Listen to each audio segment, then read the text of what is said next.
Assalamualaikumnya ada, cuman dia kayak selamat malam. Saya tak mau disebut selamat malam. Iya malam selamat, besok pagi. Apalagi udah kena laporkan nih, ngeri-ngeri juga gitu kan.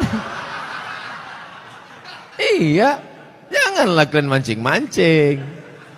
Saya hamba Allah Pak Ustadz, alhamdulillah. Sekarang banyak orang hamba harta, hamba kuasa, hamba setan, hamba hantu. Bagaimana cara menjaga sholat agar lebih khusyuk dan tak malas Pak Ustadz? Itu nampak api kan? Kalau nanti terlintas di hatimu malas sholat, bakar jari sebentar. Berapa lama kau tahan? Buatlah. Agak-agak gosong sedikit.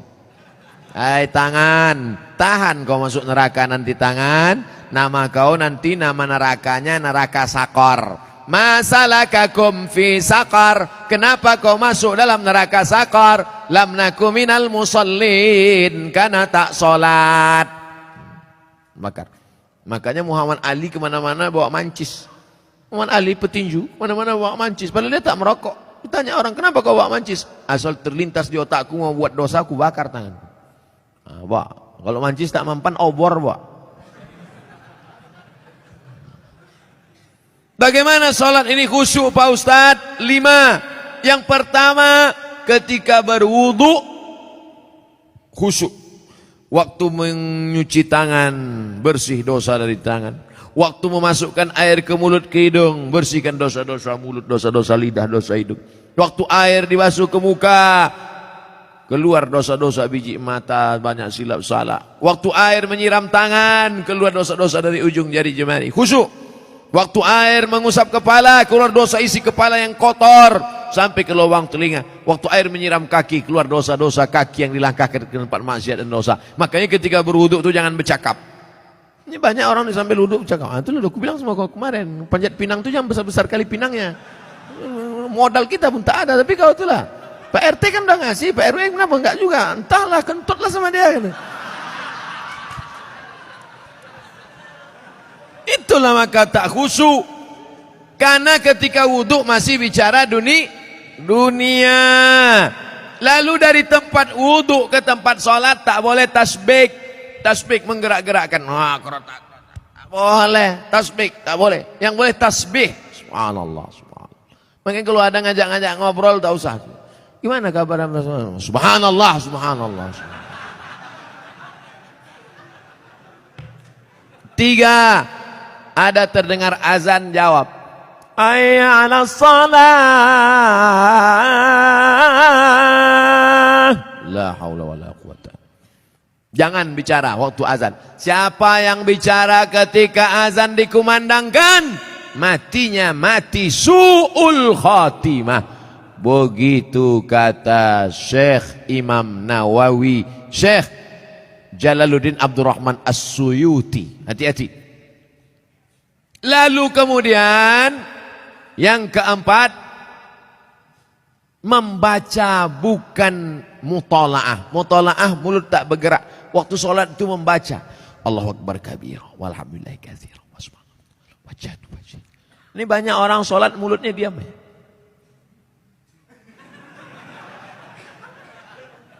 Mulut membaca, karena di situ disebut qiraah. Qiraah artinya membaca. Bismillahirrahmanirrahim. Alhamdulillah.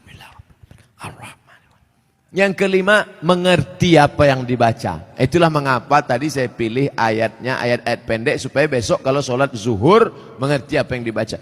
Wailul likulli humazatil lumazah alladzi jama'a malahu wa'addada. Kebetulan kawan di sebelah itu asik ngumpul-ngumpul harta. Jama'a malahu wa'addada. Yahsabu annama lahu akhladah. Kalla la yumbadanna fil hutamah. Apa hukumnya mencium istri sedang berpuasa? Istri siapa?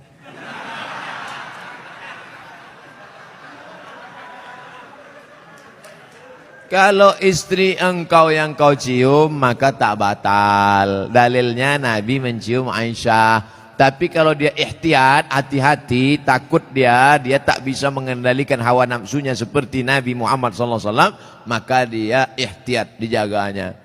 Tapi hukum aslinya tak batal. Tapi kalau sampai memperturutkan hawa nafsu, maka jatuh dalam batal, rusak puasanya. Man lam yada imsakun nafsi, menahan diri, anil mahzurati, dari semua yang terlarang, min tulu'il fajri, dari terbit fajar, ila ghurubis syamsi, sampai tenggelam matahari. Itu definisi puasa. Kalau adakah dalil yang menjelaskan tentang tahlilan?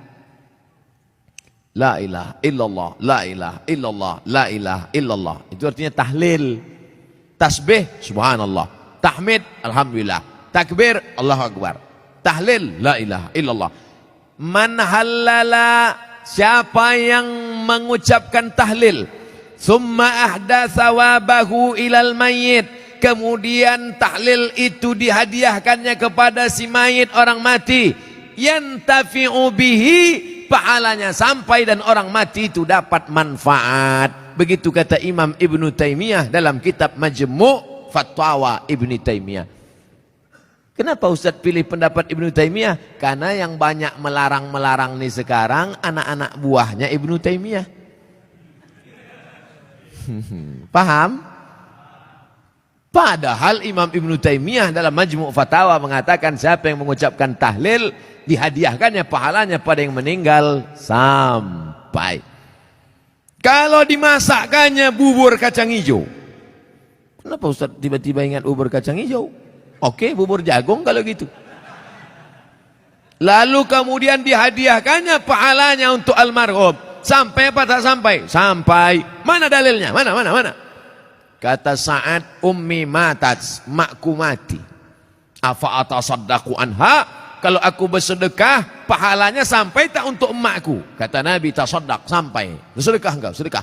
Ayu sadaqatu afdal, apa sedekah yang paling afdal? Kata Nabi, saqyul ma', sedekah yang paling afdal mengasih air minum. Kalau air minum saja sampai, apalagi gulai baung. Artinya sedekah sampai, sedekah sampai, tahlil sampai. Apa lagi? Bacaan Quran. Yasin wal Qur'anil Hakim, innaka laminal mursalin. Sampai apa tak sampai bacaan Quran pada orang meninggal dunia? Sampai. Bacaan Quran untuk orang meninggal dunia sampai. Mana dalilnya? Ketika Nabi SAW melewati suatu makam, diambilnya pelepah korma, ditusukkannya ke makam itu. La'allallaha an yukhaffifa adzabahuma ma lam yaybasa. Tasbih pelepah korma sampai pada orang yang meninggal. Apa komentar Imam Nawawi dalam kitab Majmu', dalam kitab Al-Minhaj Syarah Sahih Muslim Ibn Al-Ajjaj? Kalau tasbih pelepah korma saja sampai, apalagi bacaan Quran orang yang beriman. Buka kitab Ar-Ruh, punya Imam Ibnu Qayyim Al-Jauziyah, murid Imam Ibnu Taimiyah. Punya murid namanya Ibnu Qayyim Al-Jauziyah, punya kitab namanya Ar-Ruh. Diriwayatkan sampai kepada Imam Ahmad bin Ambal, lewat di suatu makam, ada orang membaca Al-Quran. Imam Ahmad bin Ambal melarang, tapi orang itu menyebutkan riwayat hadis, ternyata perawinya thiqah, bahwa Nabi punya sahabat namanya Abdullah bin Umar, anak Umar bin Khattab, berpesan, kalau aku mati nanti, bacakan di atas kuburku, pada bagian kepalaku pangkal Al-Baqarah, pada bagian kakiku ujung Al-Baqarah. Itulah dalil bacaan Quran sampai untuk orang yang sedekah sampai, tahlil sampai, baca Quran sampai. Sudah saya sebutkan dalil-dalilnya. Tak juga percaya, saya tak bisa menjawab. Habis sudah. Saya cuma bisa minta nama lengkap supaya nanti kalau mati saya kirim. Kalau tak sampai, cepat-cepat kasih kabar.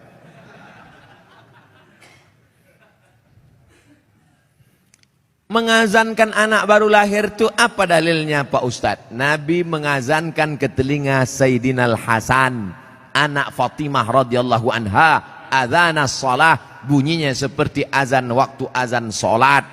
Hadisnya disebutkan dalam kitab Sunan At-Tirmidzi. Nama kitab Sunan Tirmidzi, nama lainnya Jami' At-Tirmidzi. Status hadisnya hadisun hasan, hadis paling tinggi sahih, di bawah sahih hasan, tentang mengazankan bayi. Anak saya mengazankan. Allahu Akbar, Allahu Akbar. Tapi tidak kuat macam itu. Terkejutlah dia. Nah, makanya bapak ibu yang hamil sekarang istrinya nanti bapak azankan. Tapi yang anak sudah lahir tak usah azankan lagi. Ini anak udah semester 2. Balik dari sini, sini sebentar. Allahu Akbar. Apanya ayah ini gitu.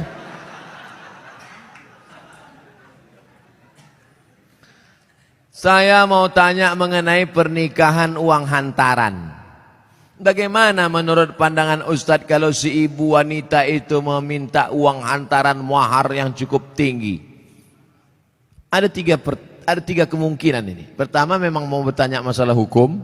Yang kedua mau menyindir mak tua dari sini.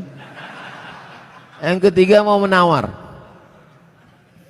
Perempuan yang paling baik aqalluha mahran, yang maharnya paling murah. Wahai ibu-ibu, turunkan harga mahar. Sebetulnya yang menetapkan harga mahar ini wali, ayah. Tapi sekarang banyak ayah yang anggota isti, ikatan suami takut bini. Maka yang berperan sekarang ibu-ibu, matre. Banyak perempuan lebih mau makan di daun daripada makan di pinggan. Oleh sebab itu turunkan standar ini sedikit. Jangan nanti setelah dia hamil barulah na'udzubillah datang dia baik-baik.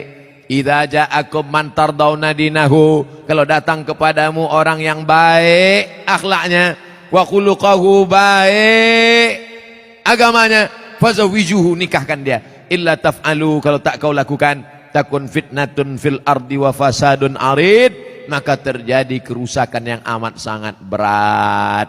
Tolong jangan sampai anak-anak muda ini